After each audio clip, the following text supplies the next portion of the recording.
Hey, what's going on, everybody? Welcome to day 24 of the 31 Days of Horror. D Bougie 86 here again. Now, the film I got for you guys today is actually coming out tomorrow from Artsploitation Films. So, this is sort of like a sneak peek if you're interested in this title. And that, of course, goes by the title of Killbillies. Yes. This is a Slovenian film. As you know, Artsploitation releases a lot of interesting films from all around the world, and this is, I believe, their first release from Slovenia. Don't hold me to that, but because I own a bunch of these and I never seen that, because they, if you haven't seen these before, they actually have the countries that they come from on the side of the spine, which is a cool touch, and I do dig that Artsploitation does that. Now, the main plot of this one, we're introduced to our main character, Zena. She's like this model who's actually going to do like this photo shoot in the middle of like the Slovenian mountains in these like wood area. And once you see these mountains, they're very beautifully and vast, so I could see why people would want to do like photo shoots there.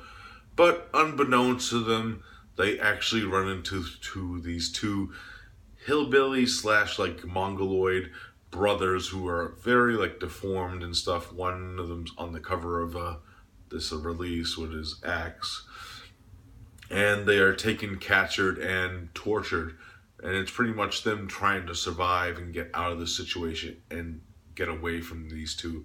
That is pretty much the main plot of the film.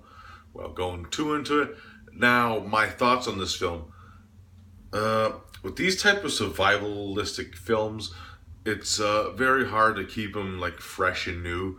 This one is in that area of just being okay in that area. What I do like about this is the vast like forest area of the Slovenian mountains, which is very vastly beautiful, and I love how the music goes to it. It goes with the airiness of the tension of the scenes, with the chase scenes that happen in this film, and it has a lot of like good atmosphere with like these mountaintop areas and stuff, which I really like. I like the woods, I like how it looks, I like how the film is shot. It has a very distinctive shot style, which is very good and very fresh for this type of film. Now, the story, on the other hand, is very generic. It's not really the most original story of this certain type of film, and the way it plays out isn't really new, fresh, and ideas and stuff. And the only problem and main gripe I do have with like these type of films sometimes is how long you get to know like certain characters and stuff. And the backstory of Xena before we meet her is very short and abrupt. We do know a few things about her, but then it's just rushed into this situation type of deal, which is kind of disheartening with like these type of certain films. Like take example like Mother's Day and The Hills Have Eyes. You get to know those characters and you feel their pains and struggles, and you want to root for them to do and survive and stuff. And on another note, the ending of this film is kind of like a I don't know how to feel about the ending per se. It's one that is gonna leave a lot of people like either hating the film or not liking the film, or okay, they went into that road. Okay, at least they did something different. It's not my favorite ending in the world, but I did enjoy the ending that they did for the most part. Even though I think it's like one of those like kind of weak endings. But another good thing about this film that I forgot to mention is it does have some good gore effects.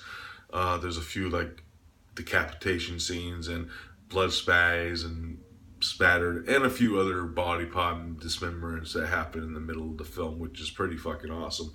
I won't lie. So, as a whole, Killbillies is just a okay film. It's nothing too mind blowing or original. If you want something to watch like during the day and something you've seen before, I say give it a go. But at the end of the day, it's not gonna be like one of those like greatest horror films of all time type deals either. But to me, it's just an okay film, and I do still recommend it.